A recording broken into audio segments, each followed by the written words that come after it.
Hey, it's Hartsel Gray with Sports Radio 810 WHB. It is now time, my friends, for your football reports. Let's send it now to the press conference room with head coach of your Kansas City Chiefs, Andy Reid, and my personal Lord and Savior, Patrick Mahomes. LaShawn McCoy was on a radio show this morning talking about his time here and kind of having a rift with Eric Bieniemy, and he says that's the reason that Eric hasn't gotten the job, because of his relationships with some players that we haven't seen. Have you seen that? Or even if you haven't seen that, what do you think about the way Eric is with players in the room? I know it's demanding, right?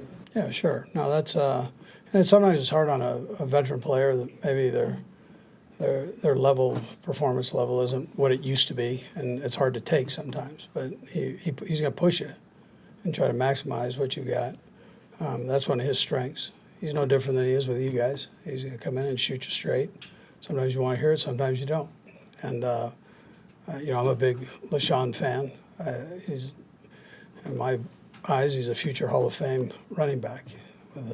If you look at statistically, he was tremendous. So, but he wasn't the youngest pup, in the kennel here, man. He was on the backside of it, and sometimes that's hard to take. You don't think Eric's got any issues dealing with players and that's holding him back from being a head coach? No, you've been here, you've seen it, how he does, and you see the love that the players have for him.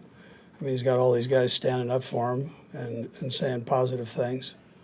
So that's what it is.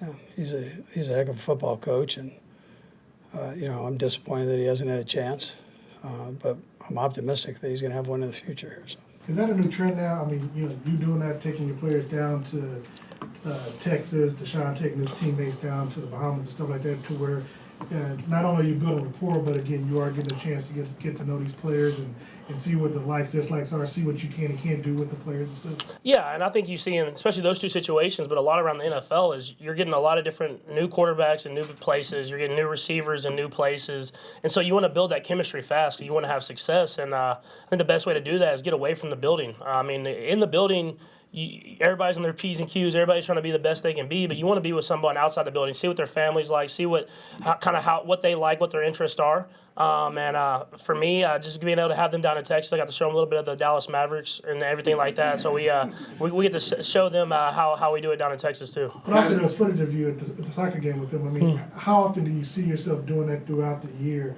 With your team and stuff like that, attending events like that. Yeah, I mean that's gonna be important. Especially getting them to see KC and the passion that the fan bases have out here.